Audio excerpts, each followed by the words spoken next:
Last pod, we talked about some way too early rookie running backs for the 2025 class. We're coming back, and we're talking about wide receivers. We got another 6 here, a couple honorable mentions at the end. Nate, I'm excited about this wide receiver class too. Now, admittedly, until I started scouting this, I only knew 1 or 2 names on this list. And going through these 6, super glad that I got to start diving in because I'm pretty much as excited about the wide receiver class that I am about the running back class. And let's Good. kick it off. Luther Burden from Missouri. My goodness gracious, Luther Burden. This guy is built for Sundays. But Nate, why don't you start off? Tell me your thoughts on Luther Burden, please. Luther Burden creates like a running back after the catch. Oh, does he? He gets that Debo Samuel comparison, and he might be the most deserving of it of any receiver to come out in the last couple of years. The way that this guy creates after the catch is very, very, very, very impressive, Mike. 8.4 yak rec last year. Obviously a strength of his. Had over 3 yards per route run. One of the best receivers in the NCAA last year. And what I really like about Luther Burden is the improvement that he showed from year 1 to year 2. Now, we all knew Luther Burden was a big recruit coming out of high school. We were very excited about him in the Debbie community, in the college landscape, about him going to Missouri. It was actually kind of a surprise. He went to Missouri. He was slated to go some other places, ended up going to Missouri. And while that offense last year was improved, in 2022, it was still finding its feet. And Luther Burden only had 398 yards his freshman year. Not bad for a true freshman, but also not the kind of season that makes you look at it and say, oh, that's the wide receiver 1 for the 2025 draft class. But when you watch the games, Luther Burden took over some of those games. It's just that offense was not explosive. So they got him the ball. He was able to create yards after the catch. And that was how they used him as he was developing as a wide receiver, as a guy that could play all the different positions and, increase his ability to create separation from his route running. We saw that last year. Went from 398 yards to 1,209 last year on 86 receptions. Found the end zone 9 times. Like I said, just a guy who creates yards after the catch. He's got good size, 5'11", 210 pounds about. I love Luther Burden. He's right up there, wide receiver 1 with my rankings for next year. There is a guy that I think is very close in competition for that wide receiver 1, but I don't know, man. Luther Burden, he's kind of got that to himself right at this moment. This guy has fantastic hands. He is a hands catcher. The ball tracking, Nate, out of this world, and physical at the catch point, great high pointing. He can, he'll catch the ball through you pretty much. He's so physical at the catch point, strong in traffic. He's slippery after the catch. He's elusive, sharp routes, expansive route tree. I'm curious to see what it would have been like if this guy was declaring with Marvin Harrison Jr., because I think there would have been discussions. This guy, I think, is going to be on the same level as we looked at Odunze and Neighbors this year. Yeah. I don't know if it'll be the Marvin Harrison level, but he's up there with those other guys. I think that's how we'll be looking at him. This is a stud wide receiver. And I think this is a guy, he goes pretty much anywhere short of somewhere that has an absolute stud wide receiver 1. He's going to be getting 100 targets year 1 easily. Yeah, I think in the mock draft that Matt Miller posted today as of recording, I believe he had Luther Burden going to the Panthers in top 5. Interesting. Yeah. Him and Deontay Johnson would be and Xavier Legette. That would be a really nice little trio of wide receivers there. Yeah, okay. I wouldn't hate that personally. Let's move on. Let's talk about Tet McMillan from Arizona. He's another guy, kind of came out of nowhere on me. I saw you throw the name on the list, and I'm like, what do we got going on here? Nate, got a long strider. We got a guy that can separate like some of the best in the business right here. What are you thinking about Tet McMillan? Tet McMillan gives me Mike Evans vibes. I love that so much. You got to. I mean, you're talking about a future Hall of Famer right there. And Tet coming in at 6'5", 210 pounds. Mike Evans is kind of like just a crazy guy. He's like 6'6", like 235. I mean, it's you create Mike Evans in a lab. It's hard to have another guy exactly like him. While McMillan could definitely put a couple extra pounds on with that 6'5" frame, he's doing pretty well with the 210 pounds. 700 yards his true freshman year with Arizona, a very impressive freshman year. Only on 39 catches, averaged 18 yards per catch. And then this year continued to improve, was one of the better wide receivers in the entire NCAA with 90 receptions for over 1,300 yards. Mike, almost 1,400, had 10 touchdowns. This is a guy that wins above the rim. He can, be that contested catch guy, but he does also separate well for being as big as he is. Yeah. So this is a guy that, is close to Burden, I think, because of his physical ability and his size. He's going to be, the wide receiver 2, I think, in next year's draft class. And some people might have him over Burden. I don't know if I will, but I do think that McMillan in his own right is a very, very good prospect at the wide receiver position. I like this too. One of the things that really stuck out to me as well is his ability to come back for the ball. And a lot of times it's hard for guys that are this big to make a sharp cut back and come back on that route. He does that really well. I love the way he plants his feet on his routes. So I'm excited about this guy. 90 catches, 1,402 yards, 10 touchdowns for Arizona. All right, let's move on a little bit. Let's talk about an Ohio State wide receiver, Emeka Egbuka. They like to use this guy close to the line of scrimmage, huh, Nate? They do, yes. This is a guy that creates yards after the catch. Yeah. And he does it well. I'm not worried about Egbuka with his non-early declare. I think this is kind of similar to the Chris Olave situation we had a couple years ago, Yes. Where Olave decided to stay at Ohio State for a 4th year, even though he had every right to go out after 3 years and be a first-round draft pick. He decided to stay another year. Him and Garrett Wilson played that next year, and both did really well. Now we have Egbuka staying another year. He was injured a lot last year, unfortunately missed games, and because of that, he knew that his draft stock wasn't where it should have been because his sophomore year, he had over 1,000 yards for Ohio State. This is a very talented wide receiver. So he went back to kind of improve his draft stock, show that he's healthy again, and win a national championship with Ohio State because Ohio State goes into the season as probably the best team in the entire NCAA.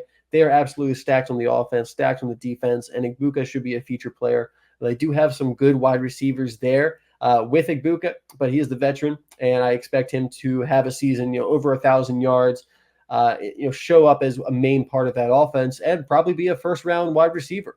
That Ohio State wide receiver room, they constantly churn out first-round prospects. I think Egbuka is another one of those guys. So while he isn't a wide receiver 1 or wide receiver 2, he might not even be the wide receiver 3 when all things are said and done in this draft class. But that doesn't take away from the fact that he's going to be a good pro. He's a professional player, and I'm excited to see him healthy, see him with this Ohio State offense. He's such a good route runner, good space creator, and creates yards after the catch. So this is a guy that I'm excited to see healthy again. Yeah, I like Egbuka. Ohio State wide receivers kind of get a little bit more. You got to pay attention with these Ohio State wide receivers. They're typically pretty good. Mm-hmm. Just a really sure-handed receiver. To me, I think he might kind of project as an NFL slot wide receiver, and that's fine. These guys could be productive both for their NFL team and your fantasy teams. One thing I noticed, I thought he was tough. He could take the abuse, but I didn't think he gave it out very much. I'd like to see a little bit more physicality from him overall. And another guy that gets open really easily. It's almost like they forget to cover the guy. And I love his situational awareness too, especially along the sidelines and change of direction. I thought were all extremely good. This guy, and I know I made this comment to you the other day, he was a Devi darling for a while. Just transferred from Texas A&M to Oregon, and that is Evan Stewart. Yeah, Evan Stewart came out of high school as the top wide receiver recruit in this projected draft class. Had a lot of opportunities at Texas A&M, but also didn't have a lot of opportunities at Texas A&M because that offense was, inconsistent. They had injuries at the quarterback position the 2 years that he was there. That team as a program was inconsistent. Jimbo Fisher gets fired. They bring in a new head coach there. I'm just going to kind of take everything that happened at Texas A&M and kind of push it aside because we saw flashes, we saw inconsistency, and maybe a couple of things, just minor things off the field that were just kind of happening with the Texas A&M program itself, not specifically Evan Stewart, but him and a bunch of other players, just a lot of unrest in that program. He goes to Oregon now, which is a very stable program, a winning program, a team that we saw have an incredible offense last year. And now he has his opportunity with Dillon Gabriel, who is going to be the quarterback this year, who's a very, very good college quarterback and should lead to plenty of yards for both him and his teammate we'll be talking about just in a minute here. He's really good at playing above the rim. He has good size to him. He's a little lanky, probably could add a couple pounds to his frame. But one of my worries with Evan Stewart is he doesn't create yards after the catch. This is a guy that overall his career so far, under 3 yak rec, Mike. Oof. Yeah, it's not great. Not great. Hasn't had the raw production to kind of outweigh the lack of efficiency. So while Evan Stewart has a ton of talent, I haven't seen it come together yet. Now he's in a really good opportunity this year with Oregon for him to put it all together, for us to see what he's promised us with the flashes that we've seen, but could never give us a Texas A&M. Was it Texas A&M that was holding him back? Or is Evan Stewart just not as good as we originally hoped that he would be? The talent is there, like I said, but he's got to put it together. He's got to show us a little bit more after the catch, certainly, for me to consider him one of the top wide receivers in this draft class. So Evan Stewart actually trending downwards for me, but with this transfer to Oregon has an opportunity to shoot right back up the rankings. This is why the transfer portal is important too. These guys, we've said it before. Guys like Bo Nix, Michael Penix last year, great examples of guys that just needed a new lease on their career, and they got it, and they flourished in their first round draft picks. Yeah. Whether one of them should have been or not, that's not, you could debate that another time, but they made the most of their opportunity. And I think Evan Stewart is a guy who maybe he ends up playing 2 years at Oregon and really comes on. I thought he was smooth off the line, great ball tracking, and very physical at the catch point. But I did note the lack of yak as well. And we need to see that. We got a guy with an ADOT here, 14.4 last year. You got to separate from these defensive backs. He's physical enough at the catch point. He should be able to get some of these guys off of him. Let's start this new chapter and let's see how he does in Oregon. But I really like what I see from him. I want to see more. And let's talk about his teammate too. So I noticed this guy when I was scouting Bo Nix last year and Bucky Irving, and that's Tez Johnson. Tez Johnson, Nate, he's small, but you know what? So was Tutu Atwell. He was a little bit productive at times last year. What do you think about Tez Johnson? Yeah, this is a guy that we don't have to worry at all about yak, because Tez Johnson is one of the best at creating yards after the catch. Over his career, averages 8.1 yards after the catch per reception. This is a guy last year. So he spent 3 years at Troy.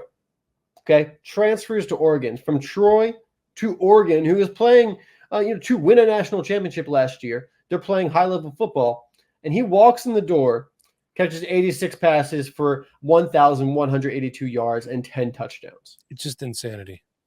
First year at Oregon, right off the bat. This guy is really, really good. Now, will he translate to the NFL? I'm not so sure, because we're also talking about a guy that is listed at 5'9", 160. That is small. And this is another guy, I don't know if he's actually 5'9". It might be 5'7", 5'8".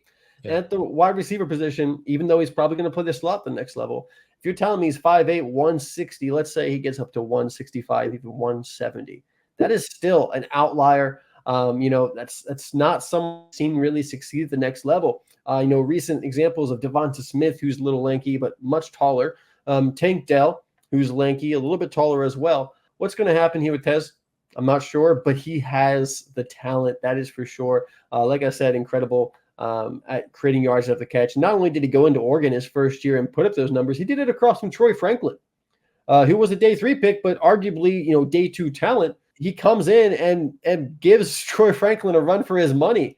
That's a good thing, yeah. Tez Johnson is a guy I'm really excited about to watch this year. There's analysts who were speaking of him as a potential first rounder. We'll see what the size all plays out and if he'll actually get that kind of draft capital. But if the size comes in low, there's no way he is not a day 2 pick next year with his ability, with his talent. So this is a guy that maybe the upside is a little limited by his size, but the talent is there. And I definitely want a piece of Tez Johnson on my dynasty teams next year. One thing that I love too, his release off the line of scrimmage it might be second to none in the NCAA. He's just so quick and so smooth off the line. It's almost like he's so fast he's not even trying. Like he's jogging while everybody else is running. Great hands too. A lot of times some of these smaller guys, it's a lot of body catches, a lot of basket catches over the shoulders. Really good hands. He looks the ball in well, and his body control is fantastic as well. So I obviously want to see him run at the combine. I want to see what he does this year. I want to see him measure in. Might be a really good combine for him. Let's go to Texas by way of Alabama, and that's Isaiah Bond, at one point declaring he was the fastest player in Alabama's football team. But what do you think of Isaiah Bond? He just might be. My first note I have here for Isaiah Bond is elite deep speed. Yes. There's not too many better at getting behind the defense and being wide open for the big touchdown than Isaiah Bond. Did it multiple times last year with Jalen Milroe. We saw him catch that incredible touchdown against Auburn in the Iron Bowl last year with basically no time left. So this guy was making some plays at Alabama, but has now moved to Texas. replacing Xavier Worthy and Adonai Mitchell. They lost some production. Also, Jordan Whittington, another wide receiver they lost to Texas. So they have some shoes to fill there. They do have a really exciting wide receiver in Jonte Cook, who is there, who's got plenty of speed himself. But Isaiah Bond comes in as a bit more the veteran wide receiver, I guess, at this point. Coming off 49 receptions last year for 671 yards. Only averaged 13.7 yards per catch. So you kind of look at, hey, can that deep role kind of be elevated and improved upon with the Texas offense? I think Quinn Ewers is a better passer than Jalen Milroe. So we should see what kind of potential can we unlock with Isaiah Bond, because from what I've seen and from what I've heard from people who cover college, going into the season, everyone is excited about Isaiah Bond and what he can do at Texas. I think he's got all the potential in the world to be one of the best deep threats. As I said, we didn't see him used exclusively as a deep threat at Alabama, so he does have, an all-around game to his wide receiver play. And this is a guy that I think does have the potential to be a first-round prospect, especially with that elite speed. If he can put it together, where at Texas you get to see a little bit of all three levels, the short, intermediate, and deep, and he's got that speed, I think we're talking about a guy that certainly could go first round. So Isaiah Bond, someone that we've seen production from, but at this point, I would not call him a first rounder, but he has the opportunity now to improve, be somebody that is a riser throughout this year, and could be one of the guys that we are penning into the top 5.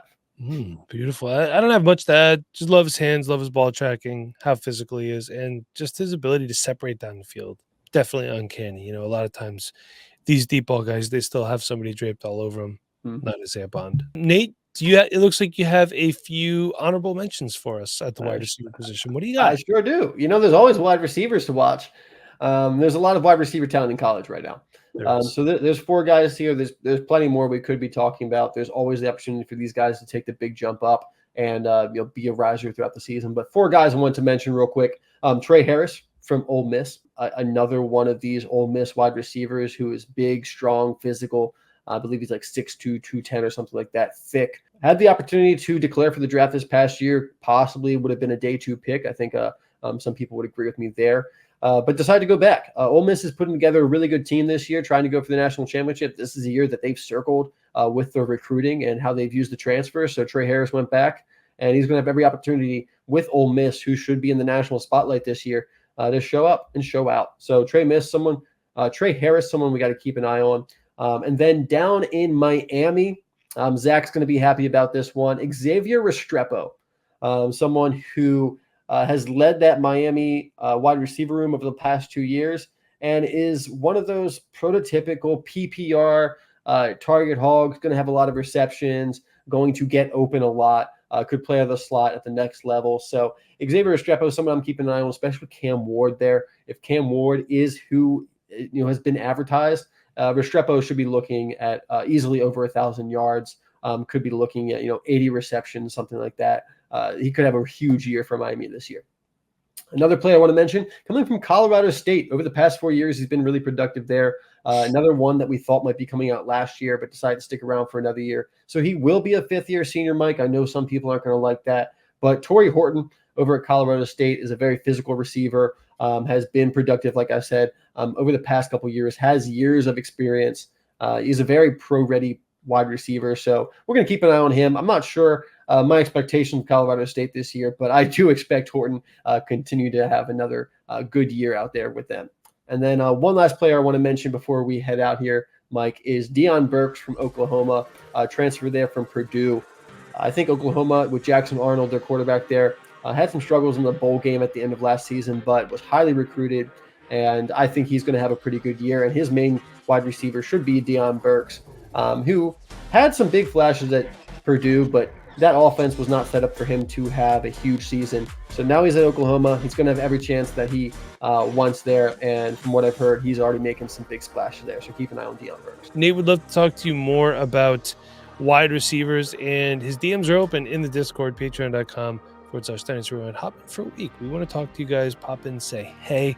So until next time, for Nate, I'm Mike. Thank you for watching.